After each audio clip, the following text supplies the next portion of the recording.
Welcome to the Retail Reality Show.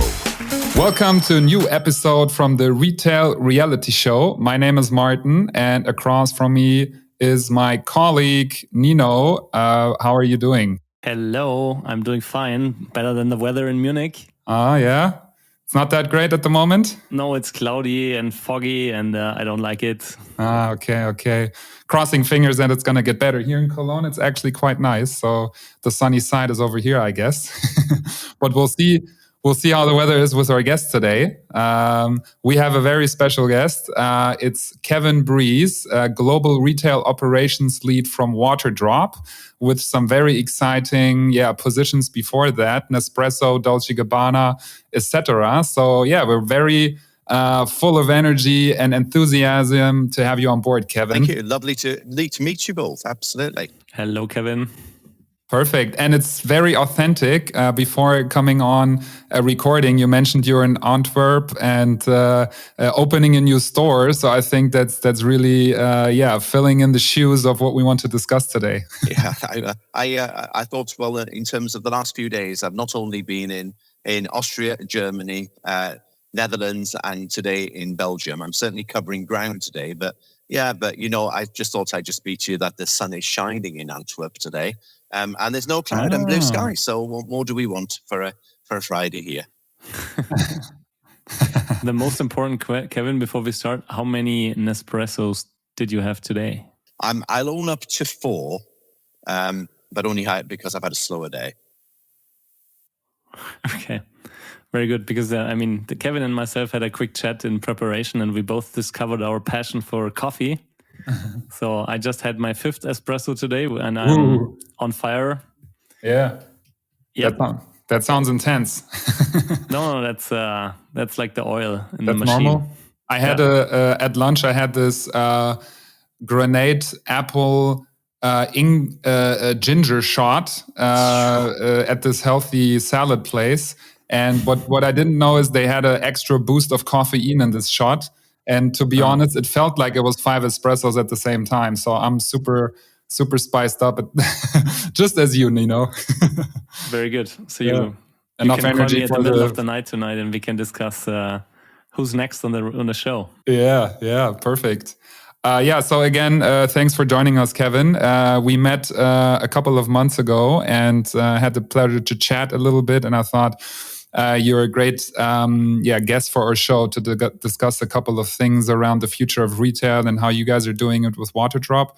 Maybe before we dive into that and what Waterdrop is all about, maybe you can give us just a quick run through of how you got to retail and your last positions, just to give the listeners some insights on your person. Sure. So I've had a complete life in retail. I'm a full retail through and through grassroots guy. I grew up in the UK. For those who understand my accent, I'm Welsh born and bred.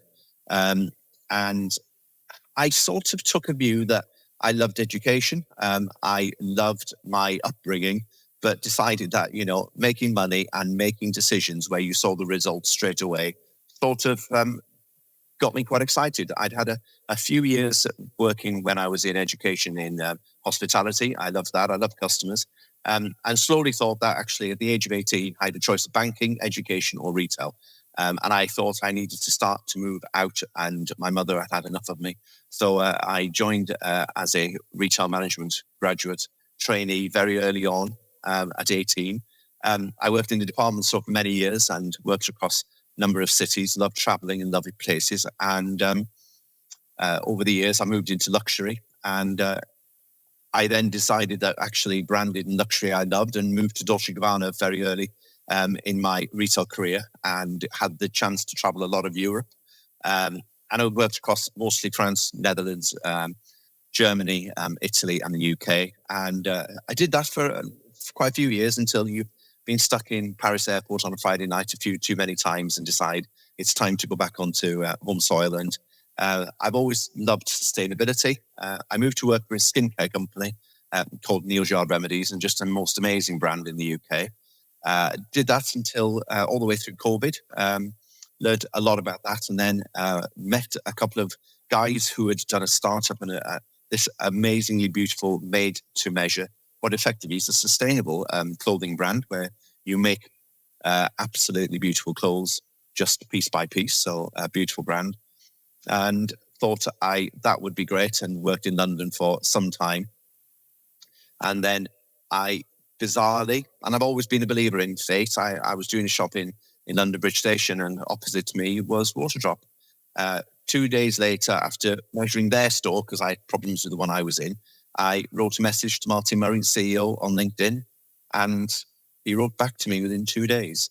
1 month later, I was talking to them, and 3 months later, I moved and went to live in Vienna, and Vienna became my home. So, wow, yeah. Great. Beautiful. Yeah, Beautiful just, story. yeah, I like it. yeah, sort of. And also, I wanted to ask you, so you're not just an expert in retail, but also in skincare and fashion, it seems like, Well, huh? for those of my friends that know me, they actually would say my fashion sense is pretty diabolical.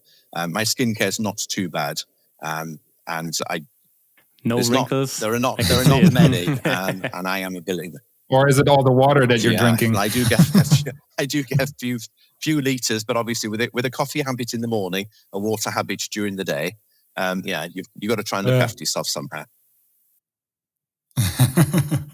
Great. Hey, cool. We are already deep in the weeds. Drinking water, I think that's the buzzword for today, and also the motto somehow. But before we dive too deep into it, maybe Kevin, can you give us a download what Waterdrop actually is? Because I guess many of our folks on the show don't know what Waterdrop is doing and what the brand is all about.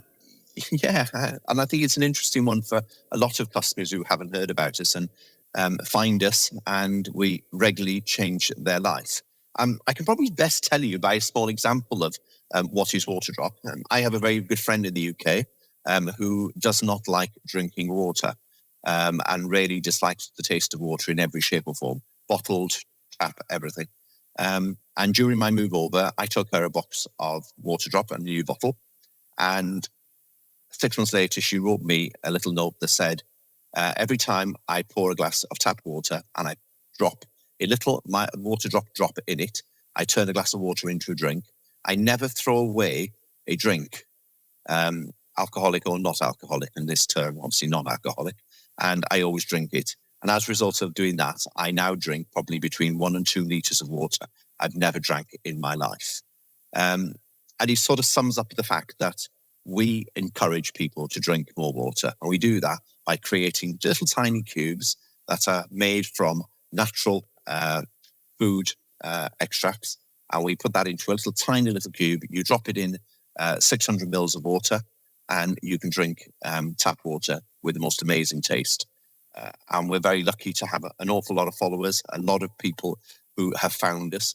And since 2015, we've been changing and growing and making something pretty amazing, primarily now across Europe, but certainly across APAC, across into now Australia, and obviously latterly into the US as well. So a little brand that does some amazing little things drop by drop, but equally some very cool bottles, because, drinking water is great, but, it's the bottle that you also want to do that actually defeats the issue of just having any kind of plastic in your life. So a lovely brand, a lovely little story that has made us now a very beautiful global presence that was born and bred in Vienna. So it's a nice story for Europe and what we do here. Oh, wow. Interesting. So if I summarize what I heard, that you built basically a brand since 2015. You're building a brand. So you're not done yet, obviously. And your mission is health, wellness. Yeah? So drinking water on the one hand, and on the other hand, I think reduce plastic, getting rid of the plastics, drinking tap water, putting a nice flavor in it. By the way, what's your favorite flavor? That becomes more difficult, but actually latterly it's been incredibly easy. So I joined 15 months ago, and I probably went through every single flavor. Last summer we brought out iced tea, and I don't jest when I say iced tea. You put a little drop in with water, a bit of ice, and you've got an amazing iced tea drink. So mine is peach iced tea or lemon iced tea. Today it happens to be lemon. So incredibly, the start of an amazing journey, but certainly for us, it's a bit, it's very difficult to have a favorite because your favorite changes pretty often. But generally it's always my go-to, because not only is it refreshing, and as someone who travels around now with a water bottle, I've never been one to buy pre-filled beverages. I'm not one to go and buy bottles of drinks that are in supermarkets per se ever. But actually, there is no need for me when I'm going for lunch anymore to think, well, actually, do I want a bottle of this or a bottle of that or plastic bottles, wherever they are? There is absolutely no need. So I think the big part for me is it isn't always about what the plastic is doing sitting on that shelf there, what it's going to the world. It's the amount of miles and kilometers it has taken to get that bottle into a supermarket or into a restaurant. And equally, whilst everybody will say they're very good at all recycling, I only have to walk down an average street to see the level of litter and plastic. That not only litters streets, but roadsides, and obviously, more importantly, the ocean. So, yeah, it's a bit of a mission to defeat it. As you can imagine, it's a big job, but it is a case of drop by drop to keep on changing. And it changed me. As someone that found it quite easy, I really enjoyed just having great water bottles. And actually, do you get bored of water? I live in Vienna, so the answers to that probably is no. But actually, there is something very nice about a great drink that's just I can carry around 12 in a little box quite happily these days. Yeah. So actually, if I summarize, you figured out a way to make tap water cool, right? So and making it tasty, tap water making isn't it cool. great everywhere. Everybody's got a taste. Or it's boredom. If I said to both of you, are you really good at filling your water bottle full of tap water every day and consuming it? Or do either of you go and buy either bottled or plastic bottled water from a supermarket? The answer is for most people, or do you go and filter your water with a water filter every day? We've all got a habit that we like. And sometimes for a lot of people, the tap water that sits in their kitchen is too low down the list, and it's important to keep it up the list. And in Europe, we have absolutely no need to ever question our water. Fully agree. So if I maybe look a little bit on your on your history, you founded 2015. Now you have, I think, 43 stores, right? Tomorrow it's 44. Yes, indeed. You're opening up. You have, I think, I saw 400 employees. That sounds like quite a success story in 9 years, to 2 million customers. Maybe can you give us a little bit of an insight into the growth playbook, how to build such a nice brand? Because you can even compare it with, I don't know, a Red Bull, an espresso. So I think you're creating a brand here, and I like the way you do it with testimonials. But maybe can you go a little bit into the details? Which distribution channels, which marketing campaigns? What's your focus group? I think and I think for us it starts off with a great product. Martin Murray, our amazing founder and CEO, together with his brother and together with Christoph, the three of them came up with this amazing product. And every brand starts with a great product. So brands that don't have product are not really brands. They may be just a phenomenon, but you've got to start off with a product when you become something like that. And we quickly, as a business, decided that why did we have to have a world with pre-filled beverages, with plastic, and people not considering the world in that they live? The whole health economy of trying to remove sugar out of the diet. So we started off very simply because everybody else did. We started off by creating these lovely drops, which we sold on the internet. Very simple. And e-com, most people do direct-to-consumer e-com business. Tremendously successful.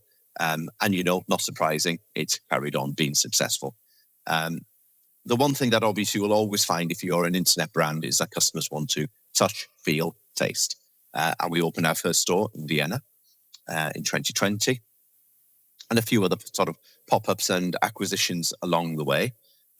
We're still in Vienna, obviously. We now have 4 stores in Austria alone. And then we gradually went into supermarkets. So across Germany, primarily first, became one of our major areas. And our DACH business still remains an incredibly important part. So not only are we on direct-to-consumer websites, we have 13 stores in Germany. We have 4 stores in Austria. And then we started the expansion world. And there are not many countries now where we haven't really considered what are the next moves. So as a brand, the one big thing that all brands have to understand is that you've got to watch every single penny of your cash. So you generally will always go to an e-com business first in terms of the setup. Then you will obviously decide on how many stores you want to do. But then you've got to either decide on where do you want to get your brand really working. For us, that brand started to work on supermarket shelves together with our business online. But you're only as good as the day that you're being talked about. And a very small brand as we were then, we took on a really big challenge of not only telling our story, but actually starting to tell the health benefits and the sustainable benefits of our product. And you do that obviously with social media and in terms of obviously telling our story through blogs and across all media. I think we've been very, very successful. We don't take ourselves too seriously. We do take health pretty serious and we take sustainability very seriously, but we do enjoy working and having our community of customers. And that is where we probably had one of our most success, in that the love that we have for our customers is what we call our community, is second to none. And we spend a lot of time, we have a lot of people working on it, and we care and love with all of our customers, wherever they are in the world. They're very vocal. They talk to us a lot, and we love to talk back. We love to enjoy their time. And we've really enjoyed building a very, very big community. Quite interestingly, a lot of people love our brand, and actually no more so than Novak Djokovic, who we brought on board just over a year ago now. Tennis, as we've all seen, is incredibly driven by plastic bottles across many of the tournaments.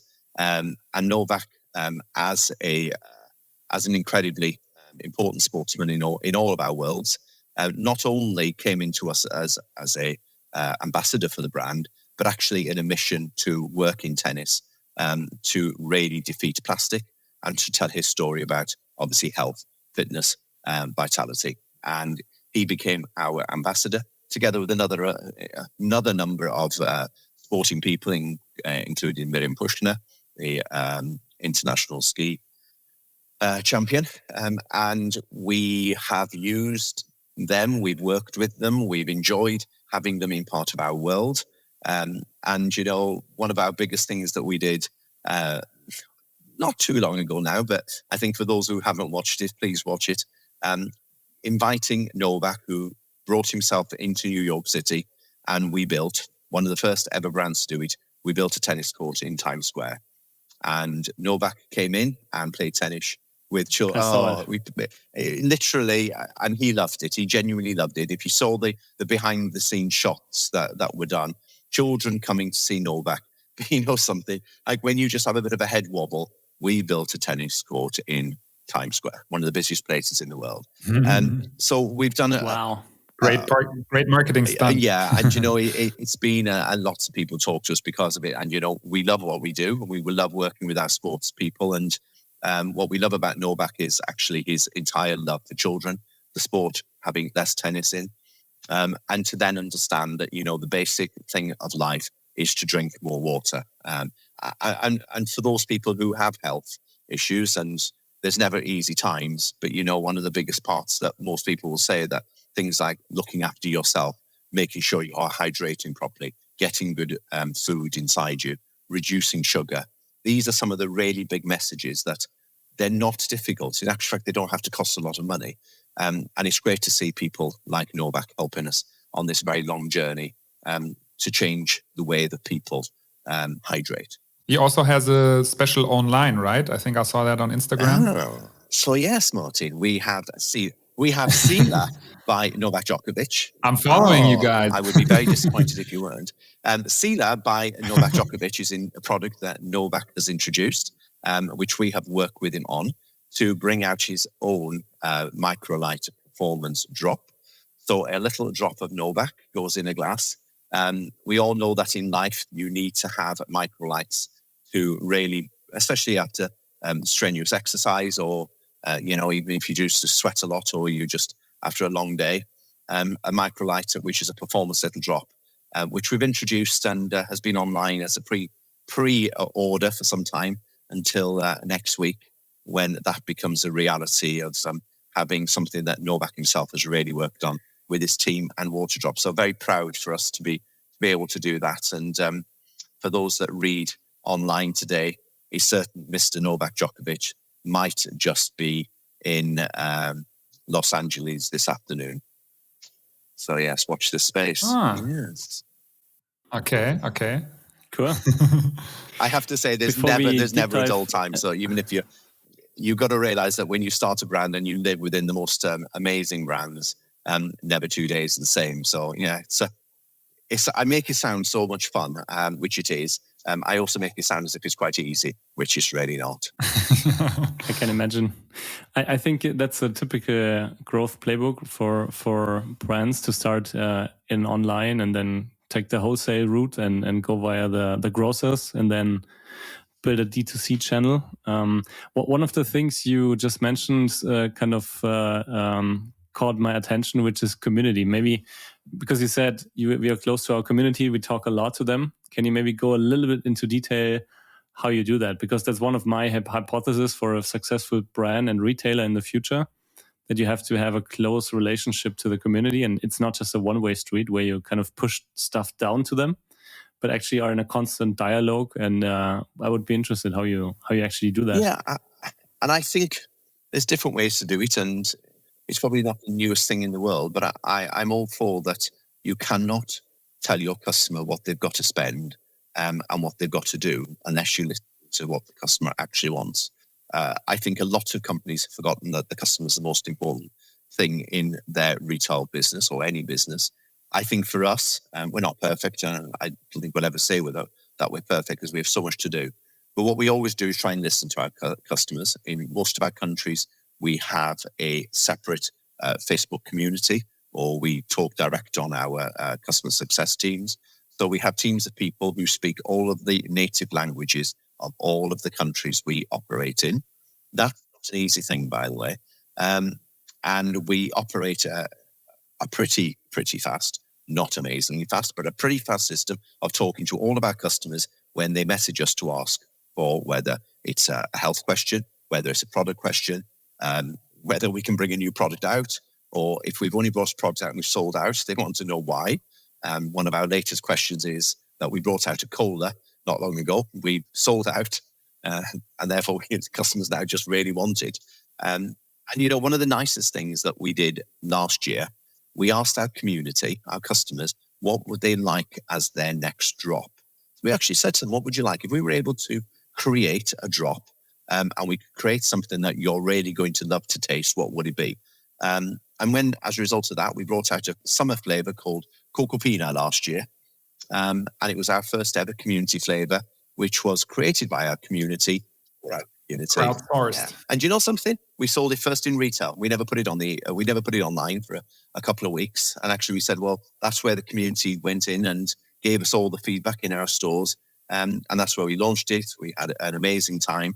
And we continue to listen because, the brands that listen to customers, we don't get it right. I think we're hand on heart. We don't always get it right. But, if you listen and do something like that, your community and your customers will forgive you.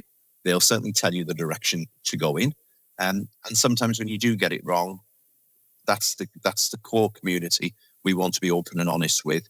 When we bring out new products, we let them choose it first. We let them buy it first and taste it first.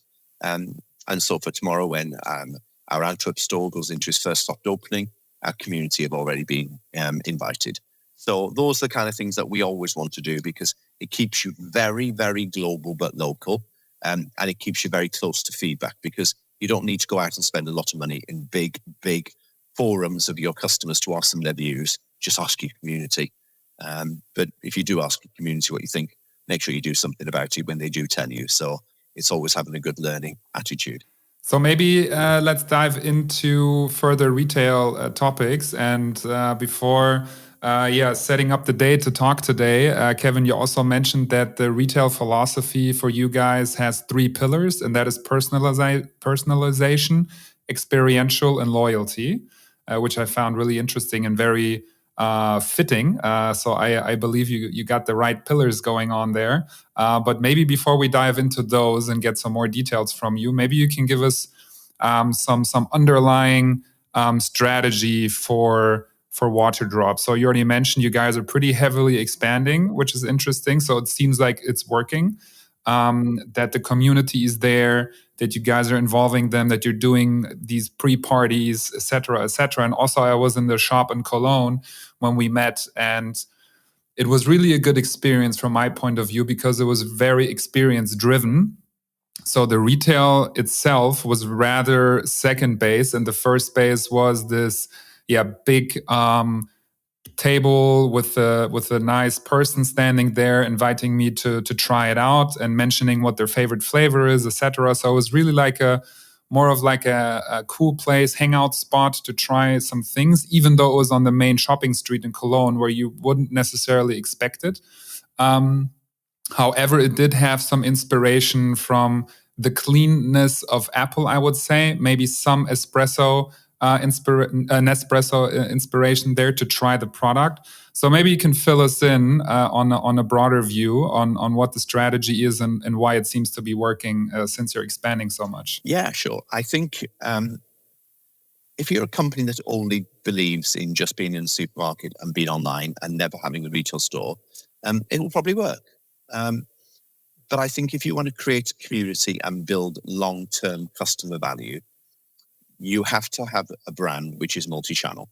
And customers who shop just purely on the internet, and if you say compare us to say Nespresso or one of the perfume brands, you'll always want to be introduced to the brand by either tasting, smelling, feeling, looking. And I think if you are the latest trend and you can shop online for a product and it appears, I think that's great. But you've got to remember that there's a good chance that if you buy on the internet, you might not like. So when I first looked at Waterdrop, I look at all the flavors and all of the ideas, and I'm immediately taken to wanting to do everyone. But it doesn't mean I'm going to choose something that I'm going to enjoy tasting. So one of the things that we always wanted to do is that customers who shopped online, we wanted to keep them. And I know it sounds a little bit strange. We want to keep our customers who are shopping online. And we do that by getting them to also come to stores, because then we can enhance their experience. We can give them more knowledge. We can give them top tips.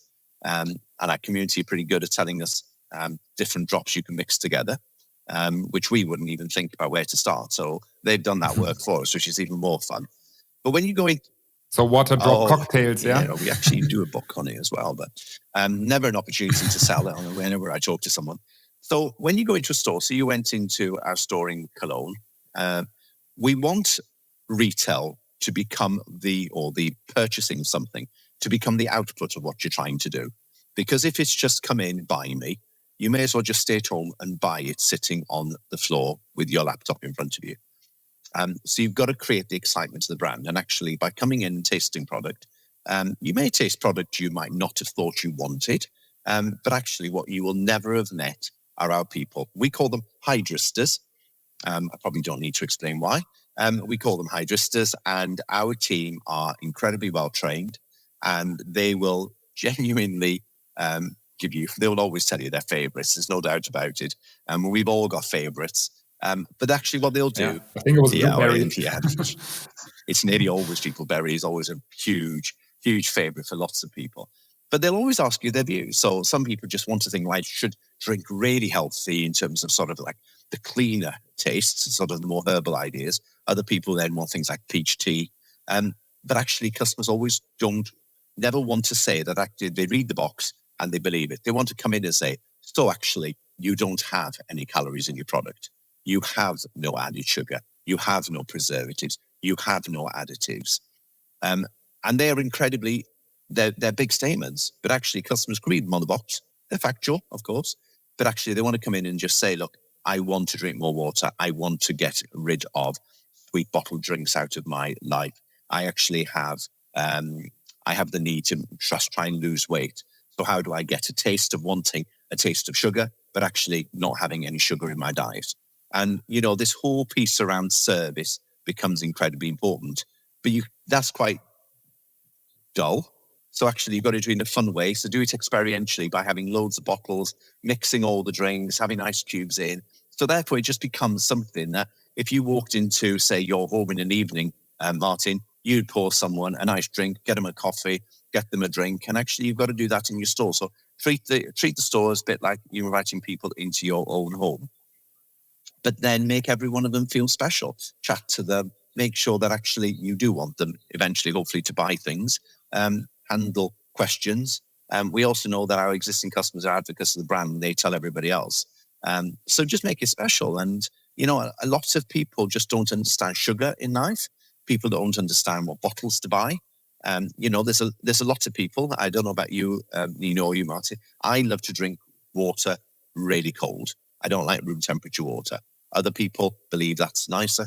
Everybody has preference. We're never there to judge. But, we do a bottle that keeps your water pretty cold all day. It's a lifesaver for me because I travel a lot. So it's perfect. Other people want beautiful glass bottles. Other people want to go to the gym and take huge bottles and actually make sure that at the end of their gym session, they've drank a huge bottle of water. Other people want a tiny little bottle of water just to put in their bag to take to work. So we want to try and be right for all people. And that's the whole piece around being really experiential, really exciting. Come into the stores if you're going to have a bit of fun and enjoy something. And you walk out, hopefully, with a nice bag of Waterdrop boxes, but actually you'll probably have learned something. And surprisingly out there, I don't need to tell you, a lot of the news out there doesn't tell you about the need to do the quite basic things in life, which is good sleep, drinking more water, reducing plastic to help the planet, and keeping sugar very much out of your diet and that of your children. So that's a big part. So we try and teach our teams to be pretty good. We're not going to preach, but we do want to give people over a really nice experience at the store, have a bit of fun, bit of colour. And you're really right, Martin. It is a little bit Apple-esque and it is a little bit Nespresso-esque. But I wouldn't like to possibly comment why that is the case. I just want to say this all sounds very Nespresso-esque. So I love to go in the Nespresso stores and taste a new kind of espresso. And I think also it reminded me a lot about Nespresso, actually. But it also then keeps you loyal. That's your signature. It keeps you loyal. And I enjoyed it. I had amazing years. I think Nespresso have done something very, very beautiful with a coffee pod. I like the sustainability story. It's aluminium, but it's the most infinite product to recycle. Okay, they know that's never easy in this world. But, retail has got to be enjoyable for customers, because if you want to be a great brand, don't do what you do on the internet in a retail store. You've got to have differentiation. But, and this is the key point for any other company going out to do it, if you can get a customer to shop in your stores and online, you will increase the loyalty level of your customers than if they only go to one or the other. So that's why we want to try and do it in the right way. I read an article, I think it was McKinsey. They also put some emphasis on the omnichannel approach, that it's possible to increase loyalty and conversions by 15 to 20%, I think it was, if you have this experiential point and the community-based thing, that people are not just buying it online and then having it at home, but really connecting with the people behind it, being there, getting all of the senses activated. So I really think and believe that's the right strategy. But also at the same time, another question that we have noted is in terms of omnichannel, to understand from a strategy and business model side, if you have a single profit and loss perspective on the stores that they need to function by itself, or is it more of a broader omni-channel point of view, getting customer acquisitions through the offline channel and then having a good retention rate in the long run, buying offline and online? But yeah, maybe you can put some more details into that strategy-wise on how your view is on the revenue that you're generating. There's no hard and fast answer. We're still babies in this world. We've only been around a few years, so customer acquisition is really important, and different companies do it in different ways, and we've got different methods. To your point about whether our stores should be profitable, and that is pretty factual, that they have to be profitable, and that's what we do. They don't have to make a lot of money, but actually, because their job is different to online, and equally they're different to the communities that they're in. Actually, what we try and do, even though we are a global retail brand based in Vienna, we are running our businesses country by country. So if you look at our US business, soon to be our Japan business, you then look at our French business, our DACH business, our Benelux business, our CEE business, and all of these, they're all run by countries. So what you've got to always do is have expertise within those locations, because how the customer shops is very different in every country. not massively, but they will be different. And so therefore it's really important that we have that. So actually when you're building your country business to be multi-channel and then omni-channel, you've got to look at the entire thing in a 360. So it could be that your stores don't make a lot of money, but your internet business is, or your supermarkets are bigger. But it doesn't mean that you have to have the same in all areas. And actually what you've got to do, so you look at, say, Austria, it's not safe for home shopping. People don't order their groceries for the weekend online. They go to a shop because actually the average Austrian shops up to 3 times a week. However, if we are in other countries in Europe, they're shopping in a supermarket once a fortnight and then having deliveries. So you've got to understand your global market. So they say for us, if we looked at stores, we have countries that we are not yet in. So say, for instance, on the UK, we haven't got that one where we need to be yet, and very much in the UK. We're an internet business. But, we'll have a plan around most of our countries. But what you've got to do is add it up all together. So maybe some of your stores don't make so much money in one country, they'll make more in others. But maybe your grocery business then is making more than your other areas. So what I would say is don't have hard and fast rules. Never forget, if you go online to buy customers, which lots of companies do, that has a cost to it. If you get a customer through your door on the street and they become a customer for life, probably for longer because they've tasted your product, you've actually got a store, which is a brilliant customer acquisition channel. It's a marketing channel. And then obviously it's a transactional channel for your product.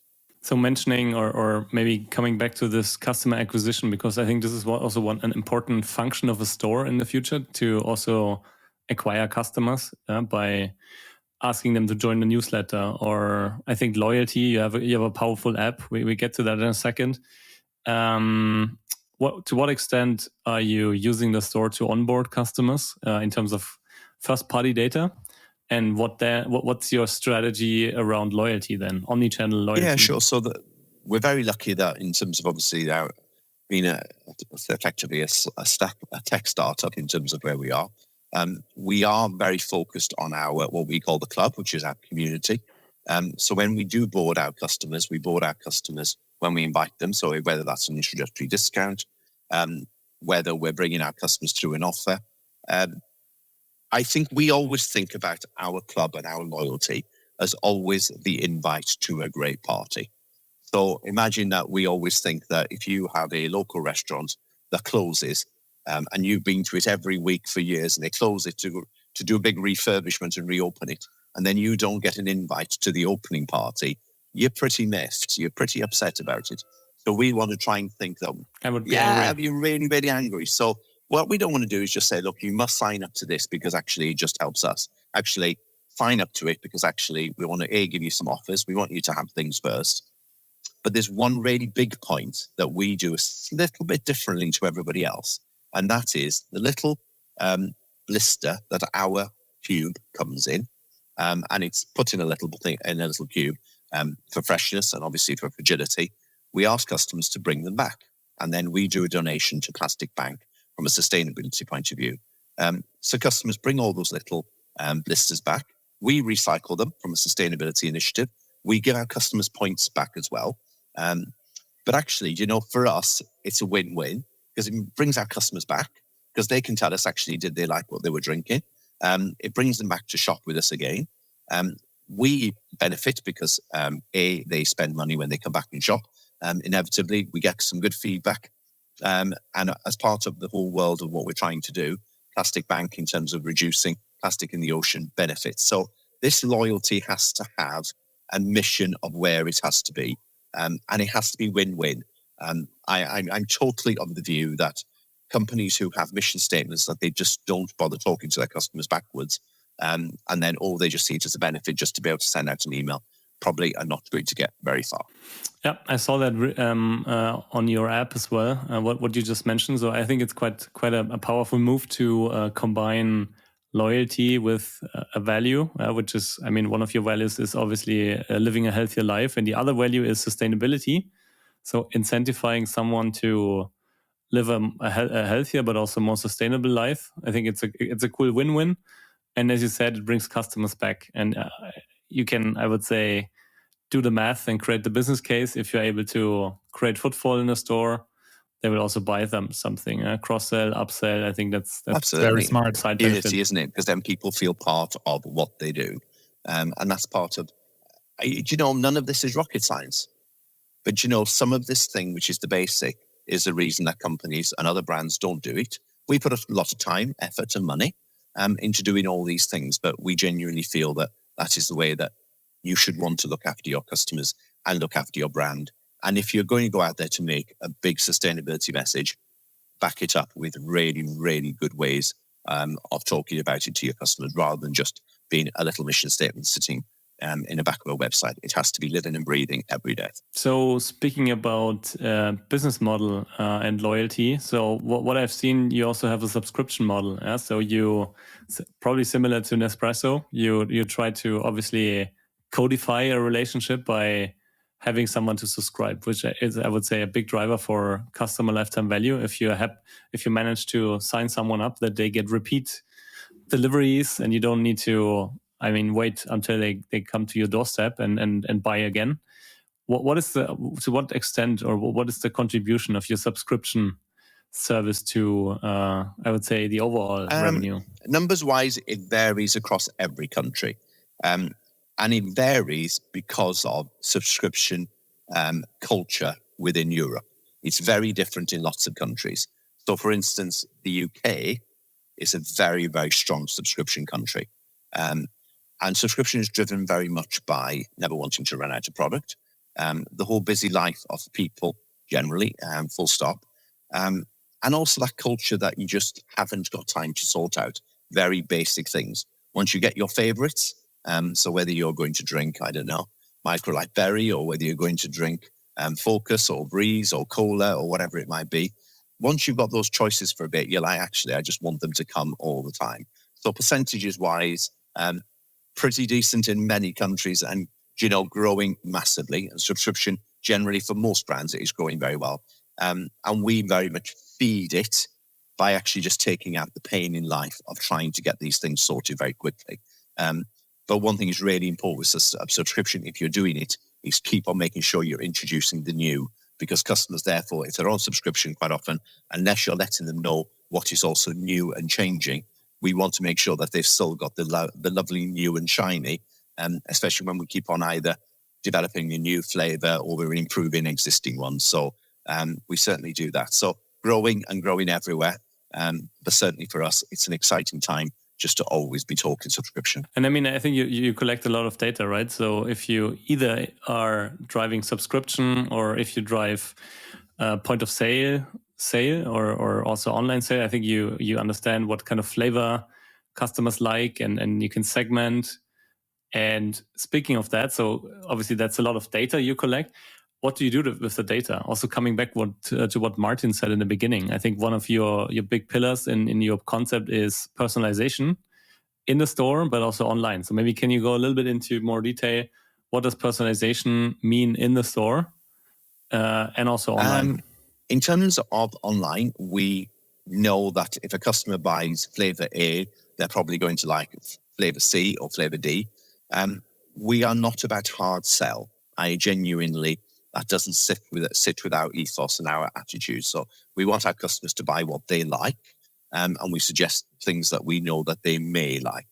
So we're never into, you must buy this, and if you want that. And if you want pack A, you've got to buy pack B. That isn't what we're about. So we do let our customers choose. In our stores, we very much personalize around trying to get right flavors. So we wouldn't say to you, Nino, right, you must have this caffeine drink because this one's really good because we know you like coffee. And actually, you might like this one because you go to the gym and you want a bit of microlight. Actually, what we'll do is taste. And actually, as part of our selling and training of our teams, we want to ask them what they think and work. But personalization for us is something that is very carefully thought out without us getting to the point that we are suggesting to customers what they must have. I think too many companies have gone down that route. And in the end, customers lose the ability to want to choose. So careful choice, listening to customers. Yes, we do suggest. But personalization can also be, we know how much our customers are either consuming. So therefore, you're offering them at the right time the next product, or whether they can drink, or whether they need to have something different. So you don't want to bombard people with loads of emails. and you want people to enjoy their drink. I think that's also quite interesting. We talked with Jessica from Douglas from in the cosmetics industry, and I think that's another great example because they exactly know what's the purchase pattern and when you're running out of lipstick, because you can see that in the data how often you do the repeat purchase and when, and it's a no-brainer to send an email or a push notification a few days or weeks before you run out, and then you can almost definitely make sure there's a repeat purchase. And it's how you look after your customer in a loyal way that doesn't feel as if they're bombarded with emails. I like cosmetics brands. I think skincare is very exciting. I'm a guy. I know what I like. So if a cosmetic brand sends me offers for women, I'm turned off. I switch off their email straight away. I know what I want. I order brands that, for me, some of these basics that other brands don't get right are important. But for some people, it's not where they start with winning. And you have to remember your customer's always right. They are the most important part of your business. And actually, if you listen to your customers, you'll probably be taking a better knowledge base rather than just reading a futuristic report. Cool. So maybe building a bridge from data to design, Kevin. Let's talk a little bit about the retail design and the experiential elements. You already touched upon a couple of those, but I just had in mind the story about Apple, since we mentioned that earlier, that they had this storage hall where they tested out their retail design for months or years. I'm not sure, but definitely we're testing a lot, getting some interviews off of it, getting some data around it, et cetera, et cetera. So wondering, do you guys have like this huge retail design team and then pulling data from your existing stores to like optimize your stores constantly? Or how do you approach this? And like what type of these behavioral data from your stores are you guys collecting to then optimize the experience and the design itself of the stores? The answer is no, we don't have big design teams doing a lot of it. We have designers which work internally as well as externally. We do have a very beautiful new headquarters in Vienna, in the 10th district, which is very, very beautiful, which we've not long been into. And actually there we do have a lot of concepts and ideas where we are testing and changing. To be honest, we use our stores where we're looking at it. A lot of our newer stores that we've remodeled through sort of design, through looking at data, but actually just spending time in our stores, understanding customer behavior, talking to our teams in our stores who know their customers better.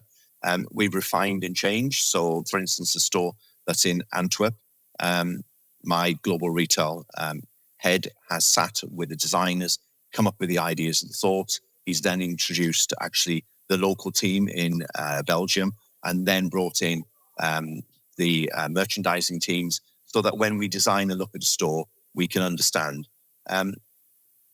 Is it difficult? Yes. Do we get it wrong? Yes. But actually, each time we refine it. But again, it comes back down to how we operate our customers. And then the most important thing, more than anything we do, is putting the right team of people to work in the store. We might have the best design store, but if your team is not the very, very best team, you're not going to win straight away. So we do work really hard at that and we keep on refining. We use a lot of our internal data. Do we get to the point that we measure every centimetre in every store? Probably not. And I'm not sure whether we do need to be really honest, because we don't have huge cathedral stores. But we're always thinking about what is the next thing. But we're driven by what our customers are buying. We're driven by what our customers are seeing. I don't want to be in a position that we start buying behavioural data to ever tell us what to do without actually just listening to a panel of our customers in the first place. Because, and I've always believed this in all the brands I've worked with, and maybe in Nespresso, because it was obviously a big global brand who spent a lot of time designing. But it didn't mean that when I was in the UK, the Nespresso stores in the UK were slightly different and slightly better, slightly improved on design for our customers and their behaviors. Okay, we slowly need to get to the end. I could talk for hours with you, Kevin. Very insightful. Future of retail, looking ahead. And obviously you have been in retail for a long time, worked for many, many brands and concepts, cosmetics, fashion, coffee, my favorite category, obviously. What do you think? What's the future of retail, the physical store combined with online? What do we see in 5 years? Currently, if you read the press, they would say the retail high street is dying. Actually, the net increase of shops is actually greater now than it was pre-COVID in many, many countries. So I think retail is healthy. We live in a world where we want to be excited. For me, I have a very clear comment on that. Boring brands die. It's really, really simple. You've got to be exciting. You've got to be of the moment. You've got to keep yourself young in attitude, not always young in customer, but young in attitude. Okay, Kevin, that was really great insights. I learned a lot. I learned how to build a brand, great brand around values, around hydration, wellness, around sustainability. I think we learned a lot about retail expansion and how to build a successful retail. What is the playbook of Waterdrop? Big thank you from our end. We know you're very busy, and good luck with your store opening. It's been a pleasure to talk to you, both of you. As you know, I think you can tell I love retail and Waterdrop pretty immensely. So it's a nice story to always tell. The Retail Reality Show with your hosts, Martin and Nino, is presented by Blank and Salesforce. For more information, check out our website, retailrealityshow.com.